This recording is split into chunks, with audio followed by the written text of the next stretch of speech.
சென்னையில் இருக்கிற ரவுடியை தூக்கி மதுரை ஜெயிலில் போடுறது, மதுரையில் இருக்கிற ரவுடிங்களை தூக்கி சென்னையில் போடுறது, அப்புறம் கடலூரில் போகிறது. அவங்களுக்கு என்ன ஆகுது? நெட்வொர்க் அதிகமாகுது. எல்லாருடைய நெட்வொர்க்கு சிறைச்சாலையில் தான் கிடைக்குது. முக்கால்வாசி பேர் இன்றைக்கி சென்னையில் உள்ளே வந்ததுக்கு காரணமே ஆற்காடு சுரேஷ் தான். கூலிப்படையை செட் பண்ணுறதுல முதல் ஆள் இன்ஸ்பெக்டர் இவங்க சொல்கிறது தான் கேட்குற அளவுக்கு ஆயிடுச்சு. பொய்யான ஒரு தகவலை ஒரு சில இன்டெலிஜென்ஸ் போடுறதால தான் ரிவெஞ்சே ஆகுது. அப்போ இந்த ரிவெஞ்சு தான் நம்மளுக்கு முக்கியம். இவங்களாம் சாகிறதுக்கு காரணம் ஒரு இன்வெஸ்டிகேஷன் பண்ணணும். இத்தனை கொலை இது வரைக்கும் நடக்குதுன்னா அன்னிலிருந்தே இன்றைக்கி இந்த சரித்திர பதிவேடு குற்றவாளிகளை பேர் வேலை வாய்ப்பு இல்லாததால் அந்த இடத்த நம்ம பயன்படுத்தி ரவுடிசம் பண்ணலாம், ஓரளவு கட்ட பஞ்சாயத்து பண்ணலான்ட்டு லைட்டாக ஆரம்பித்தார். இப்போது ஒரு ரவுடி குரல் குத்தான ஊரில் இருக்கிற மக்கள்லாம் பயப்படுறாங்களோ அப்போ அந்த ஏரியா டமி பீஸ் ஆகிடுது. இன்றைக்கி வரைக்கும் நடக்கிற கொலைக்கு Giriya's Summer Sale. Buy any AC and get free 2 nights, 3 days holiday package. முன்னணி மார்க்கெட் எக்ஸ்பர்ட்ஸுடன் enrich money investor awareness conclave April 25. டிக்கெட்டை இன்றே புக் செய்யுங்கள். Meriba panneer soda. I trust Meriba. Red நூல் நேயர்ஸுக்கு சமூக ஆர்வலர் சசிகுமாரின் வணக்கம். இப்போ பார்த்தீங்கன்னா நம்ம பார்க்க போகிற நபர் யார் பார்த்தீங்கன்னா, சென்னையில் ஒரு காலத்தில் சின்ன கேசலு பேரை கேட்டாலே எல்லாருமே ஒரு விதமான பயம் இருக்கும். பெரிய பெரிய ரவுடிங்களே அவருடைய பேர் கேட்டாலே பயமாக இருக்கும்.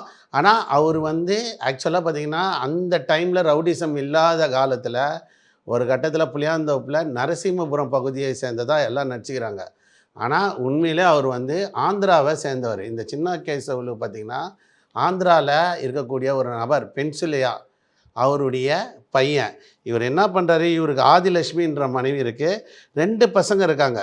ஒருத்தர் பேர் பிரியா, இன்னொருத்தர் பேர் சந்தோஷ். ஒரு பையன் ஒரு பொண்ணு தான் இருக்குது. இவர் என்னென்னா, இவருக்கு சென்னையில் ஒரு ரவுடிசம் பண்ணணுன்ட்டு வரல, இவர் சாதாரண ஒரு கூலி தொழிலாளியாக வராரு.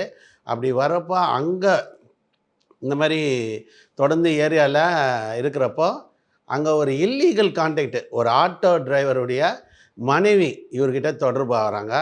அவங்களுடைய பேர் நம்மளுக்கு தெரியும், ஆனால் அவங்கள நம்ம கலங்கப்படுத்த விரும்பலை.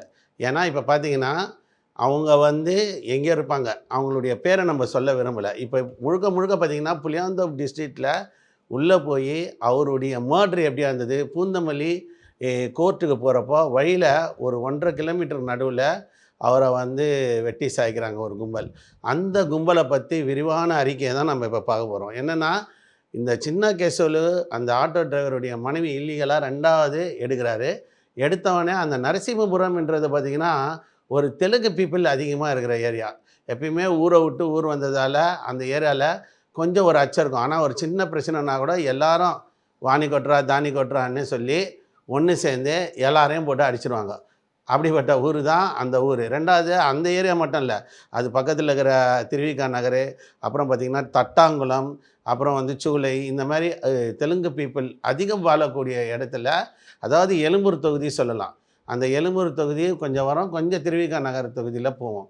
இப்படியே இருக்கிறப்போ சின்ன கேசலு 1995லேருந்து 2000 வரைக்கும் இருக்கார். அதுக்கப்புறம் 2001 அவருடைய மைண்ட் செட் மாறுது.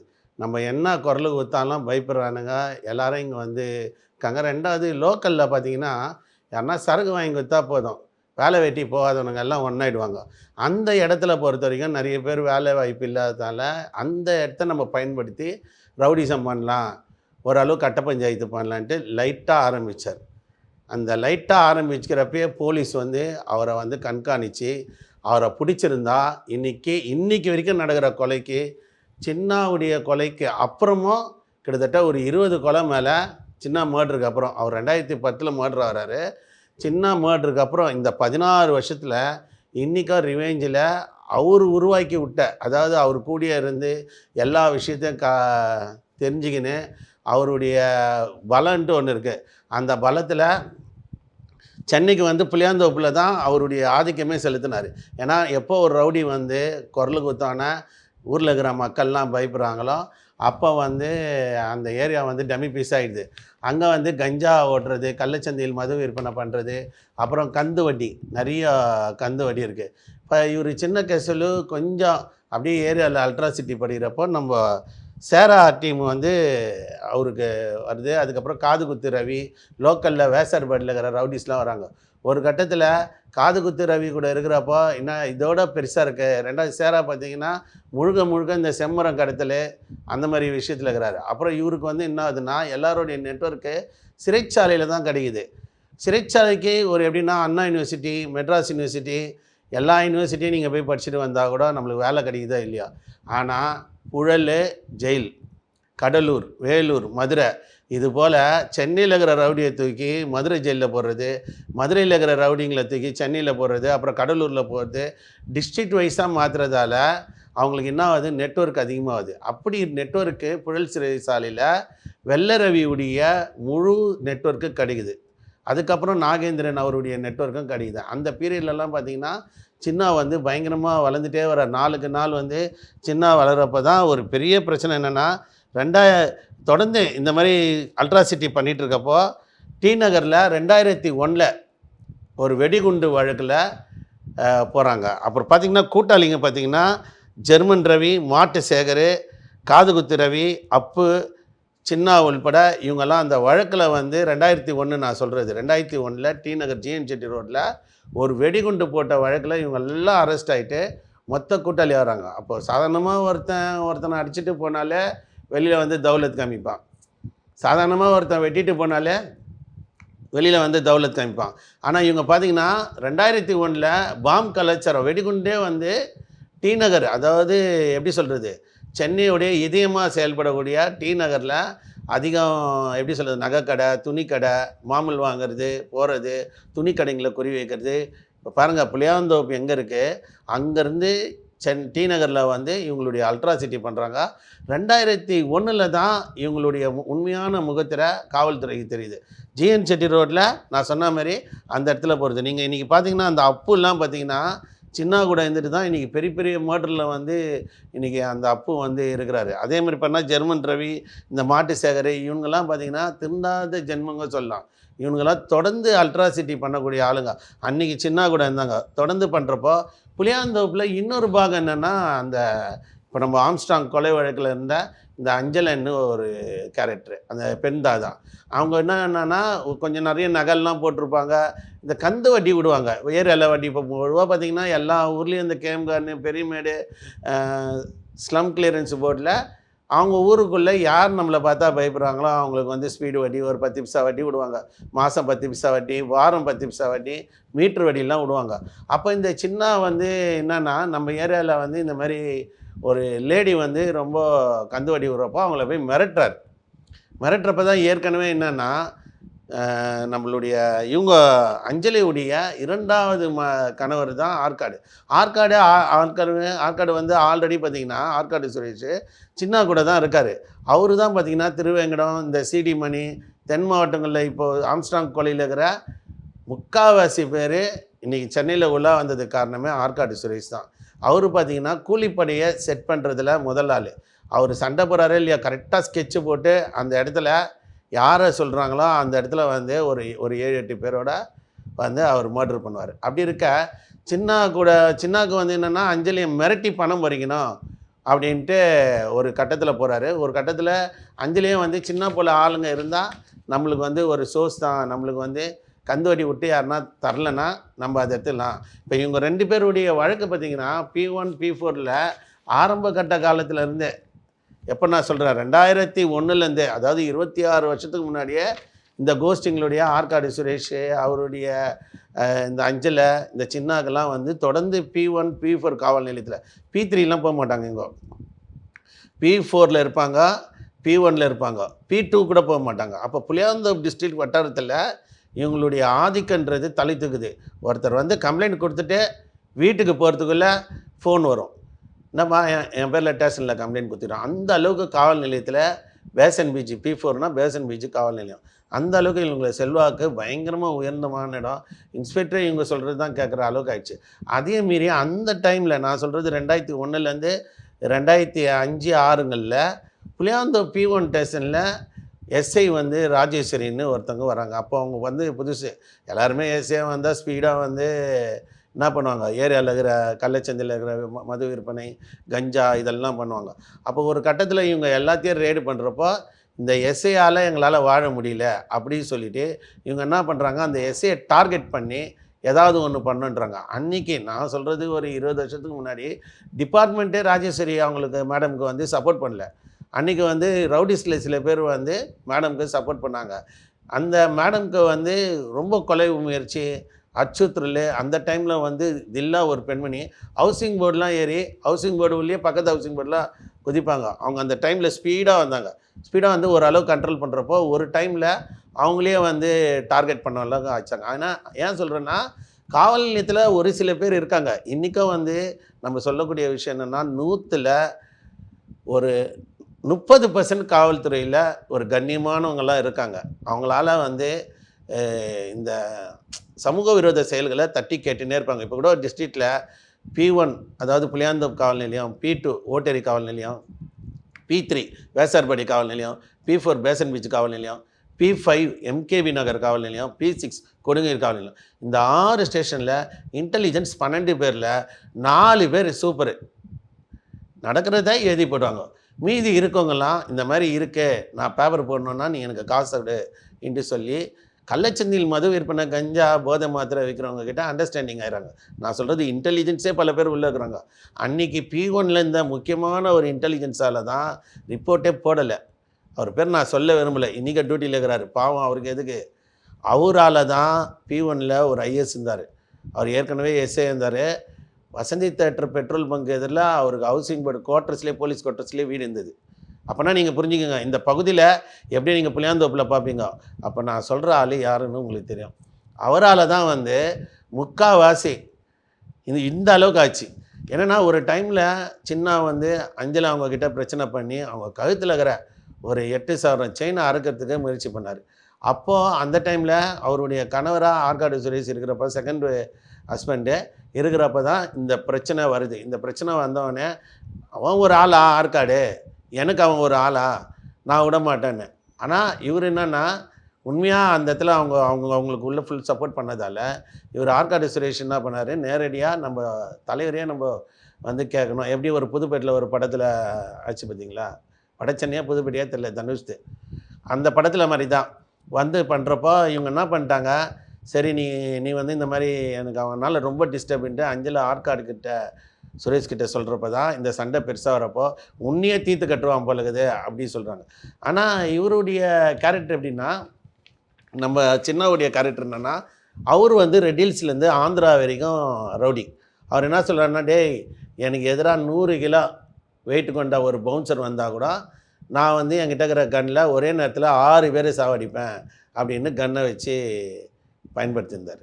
அப்போ என்னென்னா அவருக்கு என்னென்னா கன் இருக்குது, ரெண்டாவது நம்ம கூட எப்பயுமே ஒரு 30-40 பேர் இருக்கிறாங்க, அந்த ஃபோக்கஸ்லேயே அவர் வாழ்ந்துட்டார்.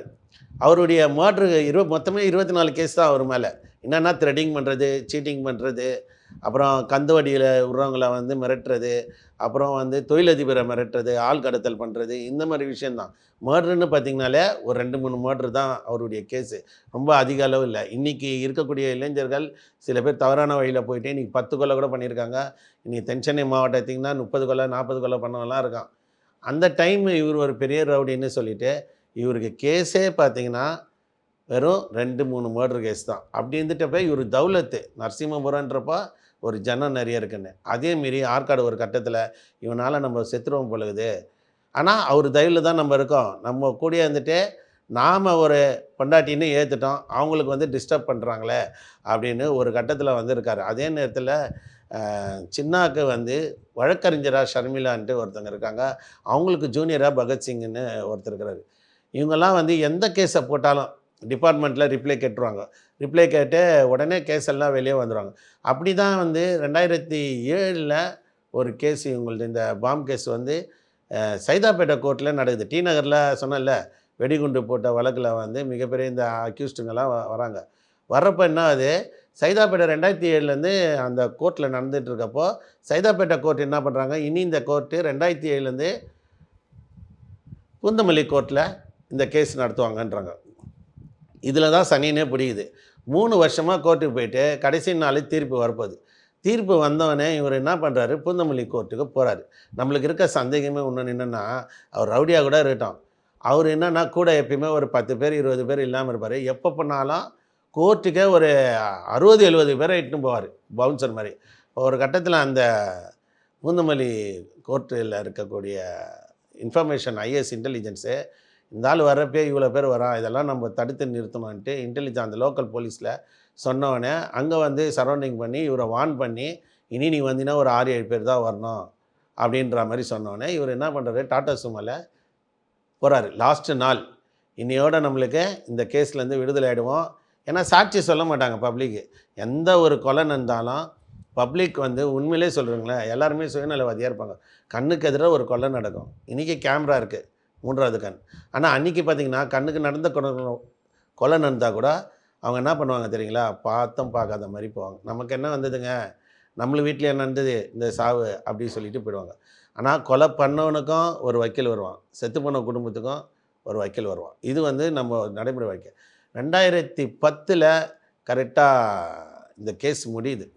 முடிகிற நேரத்தில் இவர் என்ன பண்ணுறாரு, ஆஃப்டர் த லஞ்சு சொல்கிறாரு ஜட்ஜு, இதுக்கு சாப்பாடுக்கு அப்புறம் நம்ம போகிறோன்னொன்னே இவர் என்ன பண்ணியிருக்கணும், கோர்ட்டு உள்ளே இருந்துருக்கணும். அங்கே கோர்ட்டில் இடம்லாம் இருக்குது. இவர் என்ன பண்ணுறாரு, அந்த லேடி அட்வொகேட்டு, அந்த ஜூனியர் அட்வொகேட்டோட அங்கேருந்து குமரஞ்சாவடி கிட்ட வந்துட்டு ஒரு மூத்திர சந்தாண்ட, நம்ம கோர்ட்டுக்கும் அதுக்குமே 1 கிலோமீட்டர் தள்ளிக்குது. அவ்வளோ தூரம் வர வேண்டிய அவசியம் இல்லை. அதேமாரி அவர் அந்த ஸ்பாட்டில் தான் இருக்கிறாருன்ட்டு எப்படி தெரிஞ்சாங்க தெரியல. இவங்க உள்ளே வந்து ஒரு பாட்டு போட்டுட்டு காரில் பாட்டு போட்டுட்டு ஜாலியாக சாப்பிட்டுங்கன்னே இருக்கிறாரு. ஜூனியர் வக்கீல் வந்து என்ன பண்ணுறாரு, வெளியில் நின்றுட்டுருக்காரு. வெளியே நிற்க வேண்டிய அவசியம் இல்லை. அது என்ன இல்லை, ஷர்மிளாவும் அவரும் சின்னாவும் காருக்குள்ளே இருக்கிறப்போ திடீர்னு ஒரு கும்பல் வருது, பகத்சிங்கை போட்டு முதல்ல வெட்டுறாங்க. இப்போ நல்லா கேட்டுக்கங்க, சின்னாவை வெட்ட வேண்டிய டீமு ஒரு 30-40 பேர் வராங்க. ஆனால் அவர் சின்னாவை தான் வெட்ட போகிறோன்றது தெரியாது. இங்கே தான் நான் சொல்ல, ஒவ்வொரு காணொலியும் சொல்ல, இளைஞர்களே முதல்ல வந்து உங்களுக்கு வந்து ஒருத்தனை போடணும், யாரை போடணும் சொல்ல மாட்டான், சொன்னால் எல்லாரும் பயந்துருவாங்க. அதனால் முதல்ல ஒயின் ஷாப் இட்டுன்னு போயிட்டு போதை வாங்கி கொடுத்துருவாங்க, சரக்கு வாங்கி கொடுத்துருவாங்க. சரக்கை வாங்கி கொடுத்துட்டு போதையில் இருக்கிறப்போ, அண்ணனுக்கு ஒருத்தன் பிரச்சனை, சும்மா போய் அடிச்சுட்டு வரலாம் வான்ட்டு இருப்பாங்க.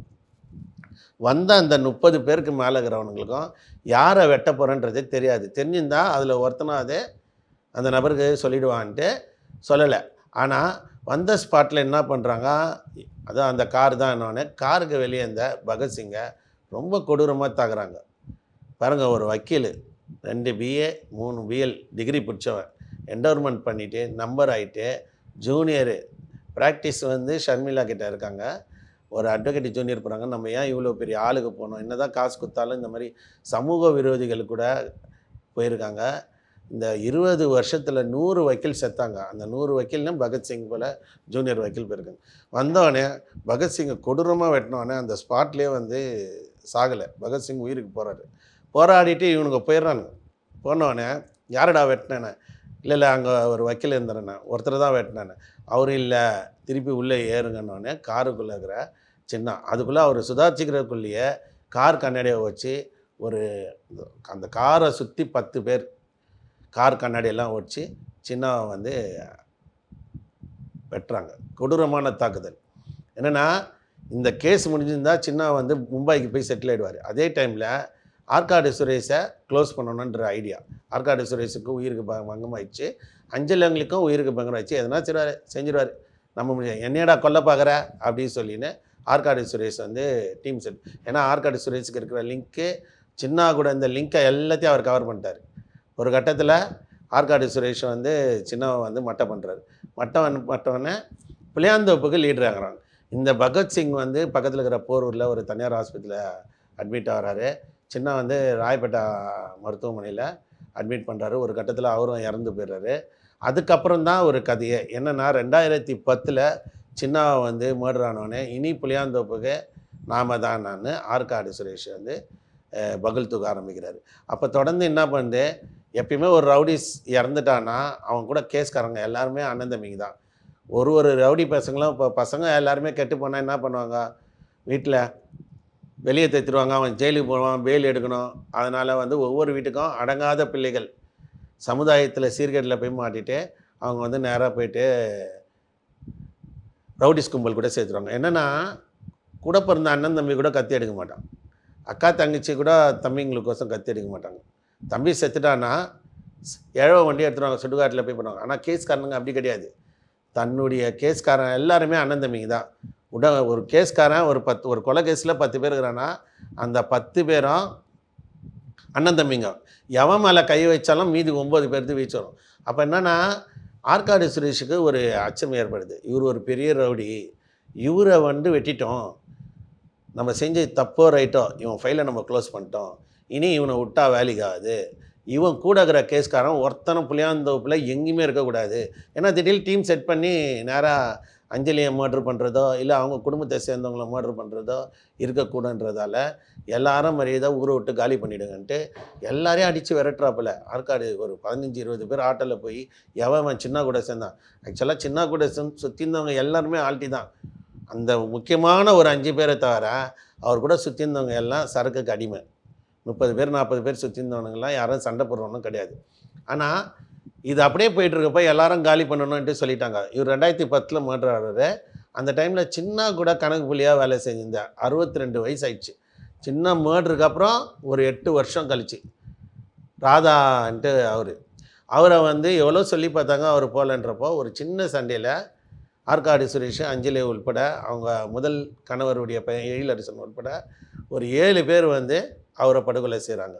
இப்போ நம்ம கேட்க வேண்டிய கேள்வி என்னென்னா, ஒரு மர்டர் அதை முறையாக இன்வெஸ்டிகேஷன் பண்ணி சாட்சிட்டு போட்டிருந்தாங்கன்னா இன்றைக்கி அடுத்தடுத்த மர்டர் ஆகுது. ஏன்னா குறைஞ்சது ரிவெஞ்ச் ஆகுது. அவங்களுடைய சின்னாவை போட்டதுக்கோசம் ஒரு கேங் பின்னாடி வேலை செய்யுது. அது ஒரு அம்பேத்கர் அமைப்பில் இந்த ஆற்காடு சுரேஷை டீமை ரூட் எடுத்துன்னு இருக்கிறப்போ இவங்களுக்கு ஆட்டோமேட்டிக்காக இவங்க பயத்தில், அதாவது போலீஸ் என்ன ரெடி பண்ணுறாங்கன்னா, டேய் அடுத்தது நீ தான் பார்த்துக்கோ, உன் மேலே தான் கடமையாக இருக்கான் அப்படின்னு சொல்லுவாங்க. அவங்ககிட்ட போய் ஏய் உன்னதாண்டா சொல்கிறான் பார்த்து இருந்துக்கோ அப்படின்னு சொல்லுவாங்க. அதனால் இவங்க என்ன பண்ணுறாங்க, அடுத்த கட்டத்துக்கு இவங்க என்னென்னா, அவன் எங்கேயோ போயிருப்பான், ஏதோ ஒரு கேஸுக்கு வந்திருப்பான். ஆனால் உண்மையிலே மனசாட்சியாக சொல்கிறேன், இன்டெலிஜென்ஸும் சரி போலீஸில் ஒரு சில பேர் கருப்பாடுங்க. அவங்க என்ன பண்ணுறாங்க, அவங்களால தான் கொள்ளையே நிறைய நடக்குது. சென்னையில் மட்டும் இல்லை, தமிழ்நாடு ஃபுல்லாகவே. ஆப்போசிட்டுக்கிட்ட போய்ட்டு தவறுதலாக பார்த்து நந்துக்கிடா அவன் ரூட் எடுத்துன்னுக்கிறான் ஒரு வாட்டி சொல்லுவாங்க. இவங்களே போலீஸே ஒரு 5-6 பேர் என்ன பண்ணுவாங்க, எல்லாம் ஒன்று சேர்ந்து பேசிப்பாங்க. ஏய் அடுத்தது ஒன்று தான் லைன் எடுக்கிறான் பார்த்துக்கோ அப்படின்வாங்க. ஒரு ஆள் சொன்னால் ஏய் இந்த ஆள் காண்டாகிறான்டா ஏசி நம்ம மேலே சொல்கிறான்ட்டு போயிடுவாங்க. அதேமாதிரி ஒரு 4 பேர் சொல்கிறப்போ ஆனால் அந்த அக்யூஸ்ட் அந்த ரிவெஞ்ச் எடுக்கிற ஐடியாவே இருக்காது. ஆனால் அந்த கொலையை நீங்கள் பண்ணிட்டீங்க பார்த்துக்கோ, மெயின் நீ தான், உன்னை தான் ரூட் எடுக்கிறான்ட்டு ஹெவி ப்ரெஷர். அப்போ என்ன அது உண்மையிலே நம்மளை ரூட் எடுக்கிறான் போல. இது உள்ளே போனால் ரைட்டர்லேருந்து ஐஏஎஸ்லேருந்து எஸ்ஐலேருந்து எல்லாமே நம்மளை சொல்கிறானுங்களே. அப்போ ஒரு வேளை நம்மளை செஞ்சுருவாங்களா, முன்னாடி நம்ம முந்திக்கலான்ட்டு ஒரு கொலை நடந்துடும். இது போலீஸு மனிதாபிமான அற்ற செயலில் இந்த குள்ளநரி வேலையை பார்த்துருக்காங்க. இந்த குள்ளநரி நாட் ஓன்லி புளியாந்தோப்பு, தமிழகம் முழுவதுமே சாதி மோதலுக்கும் மத மோதலும் இருக்கட்டும், இந்த மாதிரி ஏரியாவில் ரவுடிஸாக இருக்கட்டும், இந்த மாதிரி சொல்லி நம்ம ஃபைலை க்ளோஸ் பண்ண சார் அவங்களுக்குள்ளே வச்சுக்கிட்டோம். ஆனால் எல்லாருமே இந்த மாதிரி சொல்கிறது மூலம் அவங்களுக்குள்ளே எதனா ஒரு இஷ்யூ ஆகும் அப்படின்ட்டு இந்த ரிவெஞ்சில் அந்த கொலை தான் இன்னி வரைக்கும் நடந்துட்டுருக்கு. இன்றைக்கி ஆம்ஸ்ட்ராங் உள்பட இன்றைக்கி மர்டர் ஆனது இந்த ரிவெஞ்ச் கொலை தான். ஏன்னா ஆம்ஸ்ட்ராங் கொலையில் பார்த்திங்கன்னா ஆற்காடு மர்டர் ஆனதுக்கோசம் தான் முழுக்க அதுவும் ஒரு காரணம் சொல்லலாம். ஆற்காடை மர்டர் ஆச்சதுக்கு 1 வருஷம் கழித்து அதே டேட்டில் ஆம்ஸ்ட்ராங் அடிக்கிறாங்க. அப்போ ஆற்காடு சுரேஷ் எதனால் செத்தார், எந்த பிரச்சனையில் செத்தார் இது வரைக்கும் சொல்ல முடியுமா? அந்த கொலைக்கு பழித்திக்க தான் ஆம்ஸ்ட்ராங் அடிக்கிறாங்க. அப்போ ஏன் ஆற்காடு செத்தாருன்ற விஷயம் இன்னி வரைக்கும் போலீஸ் இன்வெஸ்டிகேஷனில் கிடையாது. இந்த ரிவெஞ்சு அன்றைக்கி ஆற்காடு இறந்தப்போ கூட சுந்தரபுரம் மாது வெட்டுப்பட்டார். அதையும் போலீஸு சொல்லலை. மாது ஆற்காடு வெட்டின சாகிறப்போ மாதியை 2 வெட்டு நல்லா இன்ஜுரிஸ். அதுக்கப்புறம் ஒரு 4-5 மாதம் கழிச்சு மாதியும் வேறு ஒரு டீம் போட்டுச்சு. அப்போ இந்த ரிவெஞ்சு தான் நம்மளுக்கு முக்கியம். என்னென்னா இப்போ பாருங்கள், ஆற்காடு செத்ததால் மட்டும்தான் பொன்னன் பாலு உள்ளே வர்றாரு. ஆனால் ஆற்காடு ஏன் செத்தார், ஆம்ஸ்ட்ராங் சொல்லியா செத்தார்? கிடையாது. அவர் ஒரு ரிவெஞ்சில் செத்தார். அந்த இன்வெஸ்டிகேஷன் நடக்கவே இல்லை. அப்போ இவங்களாம் சாகிறதுக்கு காரணம் ஒரு இன்வெஸ்டிகேஷன் பண்ணணும். ஏன்னா இன்டெலிஜென்ஸ் ரிப்போர்ட்டாலேயே நிறைய பேர் செத்துனுக்கிறாங்க. பொய்யான ஒரு தகவலை ஒரு சில இன்டெலிஜென்ஸ் போடுறதால தான் ரிவெஞ்சே ஆகுது. ரிவெஞ்சே இருக்காது, ஆனால் அவனை போடுறாங்க சொல்லி போட்டாங்க. அந்த ரிவெஞ்சால் தான் இப்போ ஆற்காடு பயத்திலேயே அவருக்குள்ள ஒரு பயம், நம்ம சின்னாவை மர்டர் பண்ணிட்டோம், அவர் எவ்வளோ பெரிய நெட்வொர்க்கு, அவருடைய கூட்டாளிகளை யாருமே இந்த ஊருக்குள்ளே விடக்கூடாது சொல்லி தான் போடுறாங்க. ஒரு கணக்கு பிள்ளை 62 வயசானவர், இவ்வளோத்துக்கு நான் சொல்ல விரும்பல. அவர் பையனும் ஒரு அட்வொகேட்டு வழக்கறிஞர் வாதாடுவார். அவருடைய தகப்பனையே போட்டாங்க. 2018 இந்த மர்டர் ஆகுது. நீங்கள் பார்த்துக்கோங்க. புளியாந்தோப்பில் சின்ன செத்துட்டு 8 வருஷம் கழிச்சா அதுக்கோசம் ஒரு கொலை நடக்குதுன்னா இதே இன்டெலிஜென்ஸுக்கு தெரியாதா? அப்போ சின்னாக்கு ஆப்போசிட் இருக்காரு, ஆற்காடு யாரெல்லாம் வந்து மர்டர் பண்ணுவார்ன்றது தெரிஞ்சிருந்தால் ஒரு கொலை நடந்திருக்காது. ஆற்காடு ஏற்கனவே விஜயவாடாவில் ஒரு மர்டர் பண்ணியிருக்காரு, அம்பத்தூரில் ஒரு கேஸ் இருக்குது, சோளிங்கரில் கேஸ் இருக்குது, திருமுருவாயில் கேஸ் இருக்குது. இவர் வந்து ஒரு கூலிப்படியாக தான் எல்லாரையும் பண்ணியிருக்காரு. அதே நேரத்தில் இந்த கொலை வந்து முழுக்க சின்ன வடித்ததுக்கு ஆற்காடு மெயின் ரோலாக இருந்தாலும் ஆற்காடு எல்லாரையும் ஜாயின் பண்ணிட்டு தான், எப்படி ஆம்ஸ்டாங் கேஸில் இத்தனை பேர் இருந்தாங்களோ அன்றைக்கும் சின்ன கேஸில் ஒரு காவல்துறைக்கு ஒரு பாடம் அமைஞ்சிருக்கு. என்னென்னா அன்றைக்கி வந்து பல்வேறு பகுதியில் இருக்கிற ரவுடிங்க தான் உள்ளே வந்தாங்க, ஒரு ஏரியா கிடையாது. அப்போது இந்த ரிவெஞ்சில் நடக்கிற கொலை ஜெயிலில் கனெக்ட் ஆகிட்டு பல குற்றவாளிகளை ஒன்று சேர்க்கறதுக்கு ஜெயில் ஒரு பெரிய விஷயமா இருக்குது.